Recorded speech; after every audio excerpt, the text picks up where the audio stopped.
الرجیم بسم اللہ الرحمن الرحیم۔ السلام علیکم ناظرین، میں ہوں آپ کا میزبان مرزا ندیم بیگ۔ پروگرام ہے لیگل ایڈ اور آج ہمارے ساتھ مہمان شخصیت ایک مرتبہ پھر جناب اقبال چودھری صاحب ہیں، جو کہ آپ کے سامنے آپ کے سوالوں کے جواب دیں گے، اور یہ وہ سوال ہوتے ہیں کہ جو آپ ہماری ویڈیو کے نیچے کمنٹ باکس میں کرتے ہیں۔ اقبال صاحب آپ کا بہت بہت شکریہ سر ایک بار پھر۔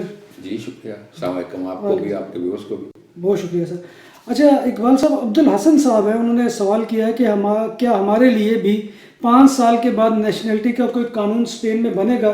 کیونکہ آپ کو یاد ہوگا ایک زمانے میں یہ جو پیدرو سانچیز صاحب ہیں، انہوں نے یہ بات کی تھی کہ 5 سال کا قانون ہونا چاہیے۔ کیا کوئی توقع ہے کہ آئندہ مستقبل میں اس طرح ہو سکے؟ توقع ہی نہیں، مجھے بھرپور امید ہے کہ ایسا کچھ ہوگا ضرور۔ اب ڈیپینڈ کرتا ہے کہ نیکسٹ آنے والی حکومت کس رنگ کی آتی ہے، لیفٹسٹ ہوں گے یا رائٹسٹ ہوں گے۔ کیونکہ لیفٹ نہیں ہوگا، رائٹ نہیں ہوگا، وہ اس کے ساتھ میں لیفٹسٹ کہہ رہا ہوں یا رائٹسٹ، کیونکہ اس وقت جو پینڈولم ہے سیاست کا وہ جس طرف چل رہا ہے، اگر ووکس یا پارٹیدو پاپولار دونوں کی حکومت آتی ہے تو آپ پھر 4 سال کے لیے یا 8 سال کے لیے تو اس ایشو کو بھول جائیں۔ اگر دوبارہ پھر لیفٹ کی حکومت آ جاتی ہے تو کیونکہ لیفٹ والی ساری پارٹیز اس بات کے حق میں ہیں کہ اس پیریڈ کو کم کر کے 5 سال کیا جائے، اور جو نیشنلٹی کا پروسیس ہے اس کا عمل سال سے کم کر کے 6 مہینے کیا جائے۔ صحیح۔ لیکن اس میں ایک میری استدعا اپنے بھائیوں سے، بچوں سے، بزرگوں سے یہ بھی ہے کہ آپ ہاتھ پہ ہاتھ ڈال کے نہ بیٹھے رہیں۔ اگر آپ روز کا ایک لفظ صرف سیکھ لیں، حفظ کر لیں، یاد کر لیں دلچسپی کے ساتھ، اس 1 سال کے بعد جب پھر آپ اپنے آپ کو ان پڑھ کہتے ہیں تو یقیناً آپ ان پڑھ نہیں کہیں گے، آپ کو آپ کے پاس 360 الفاظ ہوں گے۔ جب آپ کے پاس 360 الفاظ ہوں گے تو آپ کو کسی کو یہ کہنے کی ضرورت ہی پیش نہیں آئے گی کہ میں ان پڑھ ہوں، میں نہیں کر سکتا۔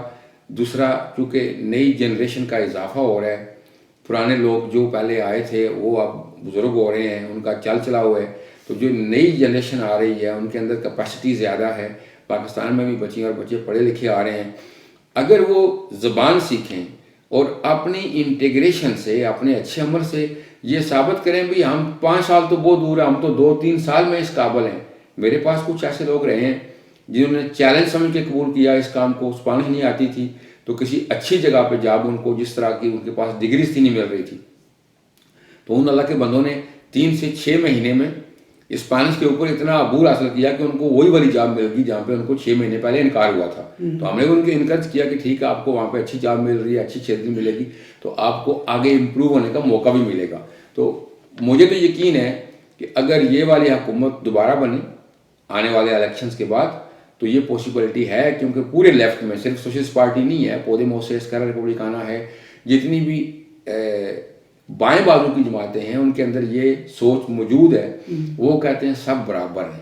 جتنی دائیں بازو والی جماعتیں ہیں، کسی کو بری نہ یہ بات لگے، لیکن ان کی حاکم اور محکوم والی سوچ ہے کہ جن کے پاس ہے وہ استعمال کریں اور جن کے پاس نہیں ہے وہ صبر کریں یا کام کریں۔ وہاں ریاست کی طرف سے اس چھتری کا تصور نہیں ہے۔ پھر ہم یہ بھی سوچ لیں کہ ہماری اپنی شرکت، شمولیت یہاں کے نظام میں کتنی ہے، تو وہ شرمناک حد تک 0 ہے، کم ہے۔ ہم سب برابر کے ذمہ دار ہیں، نہ ہمارے بچے یہاں کی سیاسی جماعتوں میں جا رہے ہیں، نہ جو سوشل تنظیمیں ان میں جا رہے ہیں، نہ جو لیبر کی تنظیمیں ان میں جا رہے ہیں، جو آپ کے محلے کی تنظیم ہے آپ اس میں شامل نہیں ہوتے، جو آپ کے بچوں کی اسکول میں تنظیمیں ہوتی ہیں آمپا کے نام سے، ایسوسیشن دے پادرے y مادرے، آپ اس میں شریک نہیں ہوتے۔ جب آپ کسی بھی لیول پر پارٹیسپیٹ ہی نہیں کریں گے تو آپ انٹیگریٹ نہیں ہو سکتے۔ جب تک آپ انٹیگریٹ نہیں ہوں گے تو پھر اس وقت تک آپ یہ تقاضا نہیں کرتے بھائی جو چیز ہم نے 10 سال میں کرنی تھی وہ تو ہم نے 2 سال میں کر لی ہے۔ 10 سال کوئی متبرک شرط نہیں ہے، 10 سال ایک پیریڈ ہے کہ 10 سال میں بندہ یہاں کے رسم و رواج کو سیکھ جاتا ہے، یہاں کے قانون سے آگاہ ہو جاتا ہے، یہاں کی معاشرت کا وہ حصہ بن جاتا ہے، اس میں مدغم ہو جاتا ہے۔ تو اس بنیاد پر 10 سال رکھی گئی تھی تمام ان لوگوں کے لیے جو نان اسپینش اسپیکنگ کنٹری سے ہیں، چاہے وہ انگلینڈ ہو، چاہے وہ فرانس ہو، چاہے دنیا کا کوئی اور ملک ہو۔ ماں سوائے ان کی جو سابق 9 آبادیاں تھیں، ان کے علاوہ جہاں پہ اسپینش کلچر تھا، اسپینش زبان تھی، ان لوگوں کو لیے ضروری نہیں ہے امتحان۔ اب میں تو آپ کو انکریج کروں گا کہ آپ اس کو چیلنج سمجھیں۔ جس طرح لوگ پیدل چلتے چلتے پاکستان سے یہاں پہنچ جاتے ہیں، تو یہ اسپینش زبان سیکھنی کون سا مشکل کام ہے، بڑی آسان زبان ہے۔ صرف یہ ہے کہ ہماری توجہ ہونی چاہیے۔ مجھے امید ہے کہ اگر یہ والی حکومت رہی اور ہم ان سے مطالبہ بھی کریں.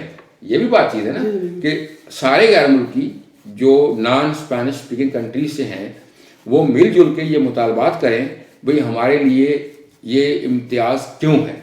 تو وہ امتیاز ہماری اپنی کمزوری ہے, اس وجہ سے ہے. اگر ہم اپنی اس کمزوری پہ قابو پا لیں, ہم کہیں گے لے ہم تو 2 سال میں اس قابل ہیں, آپ 5 سال کیوں انتظار کرتے ہیں, ہم سے جو امتحان لینا لے لیں. لیکن اگر ہم 20-25 سال رہنے کے باوجود بھی یہ کہیں کہ ہم تو ان پڑھ ہیں اور ڈگری بھی ہے کہ ہمارے پاس ہو, تو پھر یہ بات میل نہیں کھاتی. یہ بڑا جائز مطالبہ ہے, ہم نے کئی بار اس مطالبے کو رکھا ہے. جو ہمارا 31 مئی کو میٹنگ ہوئی تھی ان کی ڈائریکٹر جنرل رجسٹر سول کے ساتھ وزارت انصاف میں, یہی بات ہم نے ریپیٹ کی تھی امبیسی اسٹاف کے ساتھ کہ یہ پیریڈ ہے اس کو کم کیا جائے. انہوں نے کہا کیونکہ یہ پولیٹیکل فیصلہ ہے, قانون میں تبدیلی ہونی ہے, تو لہٰذا یہ تو سیاسی عمل ہے. جب تک پارلیمنٹ میں اتنی اکثریت نہیں ہوگی یا اتنی اکثریتی جماعتوں کے لوگ اس کے حق میں نہیں ہوں گے تو یہ ہم چینج نہیں کر سکتے نیشنلٹی کا قانون جو ہے. لیکن اس کے لیے سمپل اکثریت نہیں چاہیے, اس کے لیے 2/3 اکثریت چاہیے, 2/3 میجورٹی چاہیے. تو اگر ہم ہر جگہ پہ شریک ہوں, جو ہمارے لوکل فیصلہ سازی کے ادارے ہیں, جو ہماری سیاسی جماعتیں ہیں, جس کو جو رنگ پسند ہے, جو جماعت پسند ہے, وہ اس میں شامل ہو, اور ہر طرف سے اگر یہی مطالبہ جائے. یہی بات میں نے امبیسڈر صاحب کی جو پہلی میٹنگ ہوئی تھی کمیونٹی کے ساتھ کہا تھا کہ آپ کا یہ سفر 10 سال کی بجائے 10 مہینے میں آ سکتا ہے. اگر 10,000 لوگ کنگ کو خط لکھ دیں, 10,000 لوگ اپنے MNAs کو خط لکھیں, پوسٹ آفس میں جا کے خط اکوشا سے ریسیور کے ساتھ لکھ کے آئیں, آپ کو جواب آئے گا. تو جب 10,000 لوگ ایک مطالبہ کر رہے ہوں گے تو کنگ جب 10,000 لوگوں کو جواب دے گا تو وہ کہے گا ہاں بھائی اتنے لوگ ہیں جن کی یہ ڈیمانڈ ہے. حقیقت میں تو ہم زیادہ ہیں, اسے شاید اس سے لاکھوں لوگ مستفید ہوں گے. لیکن اگر ہم یہ کہیں کہ ہم لیٹے ہوئے ہیں اور ہمارے چھاتی کے اوپر ایک بیر پڑا ہوا ہے اور کوئی اونٹ والا آئے وہ اونٹ سے اترے تو وہ بیر اٹھا کے ہمارے منہ میں ڈال دے, تو پھر یہ منزل نزدیک آنے والی نہیں ہے. صحیح, بہت شکریہ سر. اچھا, یہ ہمارے عبدالحسن بھائی صاحب کا دوسرا سوال بھی ہے کہ پہلے ترخیتہ کمیونٹاریوں پر کتنا عرصہ پاکستان رہ سکتے ہیں؟ دیکھیں, پہلا ترخیتہ کمیونٹاری اور ٹیمپورال ہوتا ہے. ٹیمپورال ریزیڈنسی کے اوپر آپ کو لیگلی 2 مہینے ہر سال باہر رہنے کی اجازت ہے, یعنی کہ اوور آل آپ 5 سال میں 10 مہینے رہ سکتے ہیں. کوئی کوسا دے فورسا مایور نہ ہو, یعنی کوئی ایسی عذر مجبوری آڑے نہ آئے جو آپ کے بس میں نہ ہو, آپ کے اختیار سے کوئی چیز باہر ہو, خدا نہ خواستہ کوئی بیمار ہو گیا ہے, کسی کا ایکسیڈنٹ ہو گیا ہے, حادثہ کوئی ایسا ہو گیا ہے, تو ایسی صورت میں ریلیف مل سکتا ہے. دوسری صورت یہ ہے کہ آپ اگر 180 دن سے زیادہ رہیں گے تو وہ ریزیڈنسی ویسے ہی ختم ہو جائے گی, بھلے وہ 5 سال کی ہے. اگر آپ 180 دن سے زیادہ رہ گئے 6 مہینے سے تو وہ ریزیڈنسی ویسے ہی ختم ہو جائے گی. قانون یہ کہتا ہے کہ آپ اگر 180 دن سے زیادہ رہے اسپین سے باہر, یعنی کہ یورپین ٹیریٹوری سے باہر رہے, تو وہ ختم ہو جائے گا. اور اگر آپ کے پاس لارگا ڈوراسیون یعنی 10 سال کی آ جائے تو پھر آپ سال میں 1 دن بھی آ جائیں تو آپ کا وہ کافی ہے, کیونکہ وہ ہمیشہ کے لیے ہوتی ہے. یہ جو ٹیمپریری ہے اسی لیے ہوتی ہے کہ آپ کی ضرورت کتنی ہے, آپ یہاں پہ رہنا کتنا چاہتے ہیں. ایسا نہیں ہے کہ آپ 5 سال کا کارڈ لے کے جیب میں ڈالیں اور چلے جائیں. ہمارے پاس اب بہت زیادہ ڈیمانڈز آ رہی ہیں UK سے کہ جو فیملیز شفٹ ہو گئی ہیں وہ واپس آ کے بنانا چاہ رہے ہیں, لیکن ان کے لیے مشکل ہے, یہ بن نہیں سکے گا, اس لیے کہ ان کی یہاں سے پادرون کٹ گئی ہے. سیگوریٹا سوشل میں ان کا جو ہے وہ آلتا نہیں چل رہا, جو ان کے اسپانسرز ہیں یعنی ہسبینڈ ہیں یا باپ ہے کسی کا, تو ان کے لیے جن لوگوں نے بھی آ کے اپلائی کی ہے بہت کم لوگوں کی پاس ہوئی ہے جن کی پادرون چل رہی تھی یا وہ کسی طرح فلٹر سے نکل گئے, اکثریت کو انہوں نے روک لیا ایسی بنیاد پر. جب بات ہو 100% حلال کھانوں کی تو ایک ہی نام, عادل تندوری ریسٹورنٹ. بارسلونا میں مہمان نوازی کا پہلا نام عادل تندوری ریسٹورنٹ, بر صغیر کے روایتی حلال کھانوں کا مرکز. گریل تندوری روسٹ, چکن اور مٹن ٹکا, سبزیاں اور تڑکے والی دالیں, رس ملائی اور فالودہ. قاری عبدالرحمان کی فخریہ پیشکش غریب و امیر کے لیے. بارسلونا کے قلب میں واقع عادل تندوری ریسٹورنٹ کا یہ استے نمبر 9 نزد دراسانہ ہاسپٹل بارسلونا. کہ آپ تو یہاں پہ تھے ہی نہیں, جب آپ 180 دن سے زیادہ رہے باہر تو آپ کی تو ریزیڈنسی کا ویسے ختم ہو گیا. تو اس لیے اگر آپ کے پاس پہلی کمیونٹاریہ ہے تو کوشش کریں کہ یورپ کے بارڈر سے باہر آپ ٹائم نہ گزاریں. یورپ کے جو شنگن ٹیریٹریز ہیں آپ اس میں جہاں بھی رہیں کوئی آؤٹ کی سٹیمپ نہیں لگتی اور نہ آپ یورپ سے آؤٹ تصور ہوتے ہیں, لیکن جب آپ شنگن بارڈر سے باہر چلے گئے تو پھر آپ وہ رائٹ کھو دیں گے. اچھا اقبال صاحب, جو UK فیملیاں چلی گئیں جیسے ابھی آپ نے اشارہ کیا ان کی جانب, اگر ان کے ساتھ ایسی صورتحال ہوتی ہے تو آپ کیا ایڈوائز کرتے ہیں کہ وہ فوری طور پر واپس آئیں یا کیا کریں؟ دیکھیے میرے خیال میں تو ٹو بی ہانیسٹ ان کو اسپین کی ریزیڈنسی چھوڑ دینی چاہیے، اس لیے کہ دو ریزیڈنسیاں آپ رکھ نہیں سکتے. ایک آپ کے پاس آپ کے ملک کی نیشنلٹی ہے پاکستان، وہاں آپ کا جانا آنا کمی خوشی میں، اور اگر آپ اسپین بھی آؤ جاؤ گے اور اسپین بھی یہ کہتا ہے کہ آپ 6 مہینے سے زیادہ باہر نہیں رہ سکتے.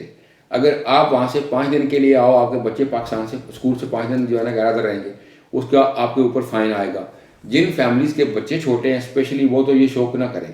جو بڑے ہو گئے ہیں لوگ عمر میں اوور 50 ہیں، جن کے بچے بڑے ہو گئے ہیں، ان کو وہ والی مجبوری نہیں ہے تو وہ ٹھیک ہے، اگر رکھنا چاہیں تو وہ آتے جاتے رہیں. کبھی سال میں 2 مہینے ادھر رہ لیا، 4 مہینے ادھر رہ لیا، 2 مہینے ادھر رہ لیا، 4 مہینے ادھر رہ لیا، تو وہ ایسی صورت میں ان کے لیے تو ممکن ہے کہ وہ کنٹینیو کر سکیں. یا جن کے پاس ویسے ہی پرماننٹ ہے تو وہ سال میں ایک بار چکر لگا لیں. جن کے بچے چھوٹے ہیں ان کے لیے بہت مشکل ہے یہ دونوں کارڈ رکھنا، ان کو اس کا فائدہ بھی کوئی نہیں. انہیں یہ چاہیے کہ اگر ان کے پاس لبرل فیملی اور اسپینش میرج سرٹیفکیٹ ہے تو وہ اسی کے اوپر اکتفا کریں. وہ جب بھی اسپین آنا چاہیں اس کی بنیاد پر ان کو اسپینش ایمبیسی ویزا گرانٹ کرے گی. کسی کو کوئی مشکل ہو تو ہمارے ساتھ رابطہ کر سکتا ہے، ان کا رائٹ ہے. دنیا کے جس ملک میں بھی ہوں، جو بھی اسپینش سٹیزن ہے اس کے بچوں کو اور اس کی بیوی کو، اگر ان کے پاس لبرل فیملی جو ہوتی تھی پہلے آج کل ختم ہو گئی لیکن میرج رجسٹریشن سرٹیفکیٹ ہے، تو ان کو ویزا جس ایمبیسی سے چاہیں اسپین آنے کے لیے مل سکتا ہے. تو وہ ویزا لے کے آ جائیں کہ انہیں آنا ہی ہے. بچوں کی ماں ہے تو بچوں کے پاس اسپینش پاسپورٹ ہیں تو وہ بھی آ سکتے ہیں. اگر کسی کی بیگم ہے تو وہ بھی آ سکتی ہے. لیکن عملاً یہ دونوں جگہ کے ریزیڈنسی کارڈ جو ہے نا ان کے لیے بچا کے رکھنا مشکل ہو جائے گا. تو دکانوں اور سپر مارکیٹس میں سیکورٹی کیمروں اور کیش رجسٹر کی خرید و فروخت اور انسٹالیشن کے لیے ہم سے رابطہ کریں. عمدہ سروس اور معیار ہماری پہچان. ہمارا رابطہ نمبر 6438465515. اس کے لیے اپنی توانائی ضائع نہ کریں. بہت شکریہ اقبال صاحب. ناظرین محترم، آپ کے سامنے بہت اہم مسئلہ تھا، اس کے بارے میں اقبال صاحب نے جو ہے بڑی سیر حاصل گفتگو کی ہے. امید ہے کہ آپ کو یہ مسئلہ جو ہے حل ہوتا نظر آیا ہوگا، اور اس کے بارے میں جو انہوں نے ایڈوائس کیا ہے خاص طور پہ UK جانے والی فیملیز کے بارے میں، اس کے اوپر جو ہے انہیں ان ہدایات پر عمل کرنا چاہیے جن کی طرف اقبال صاحب نے نشاندہی کی ہے. آخر میں اقبال صاحب کا شکریہ ادا کرتے ہوئے ناظرین محترم آپ سے گزارش کروں گا کہ آپ ہمارے چینل BBC اپڈیٹ TV کو سبسکرائب کریں، اس کے پروگرام کو لائک کریں اور دوستوں میں شیئر کرنا مت بھولیے، اور کمنٹ باکس میں آ کے کمنٹ کیجئے. آپ کا کمنٹ کرنا ہماری عزت افزائی اور حوصلہ افزائی کا سب سے بڑا ذریعہ ہوتا ہے. اللہ تبارک و تعالیٰ سے دعا ہے کہ وہ ہمیں ایمان اور صحت کی سلامتی کے ساتھ زندہ رکھے اور ہمارا خاتمہ ایمان کے اوپر کرے، اور روز محشر نبی کائنات صلی اللہ علیہ وآلہ وسلم کی شفاعت اور زیارت نصیب فرمائے. آمین یا رب العالمین. اسی دعا کے ساتھ آج مجھے اور اقبال صاحب کو اجازت دیجیے. انشاءاللہ نیکسٹ پروگرام میں آپ سے ملاقات ہوگی. تب تک اللہ حافظ.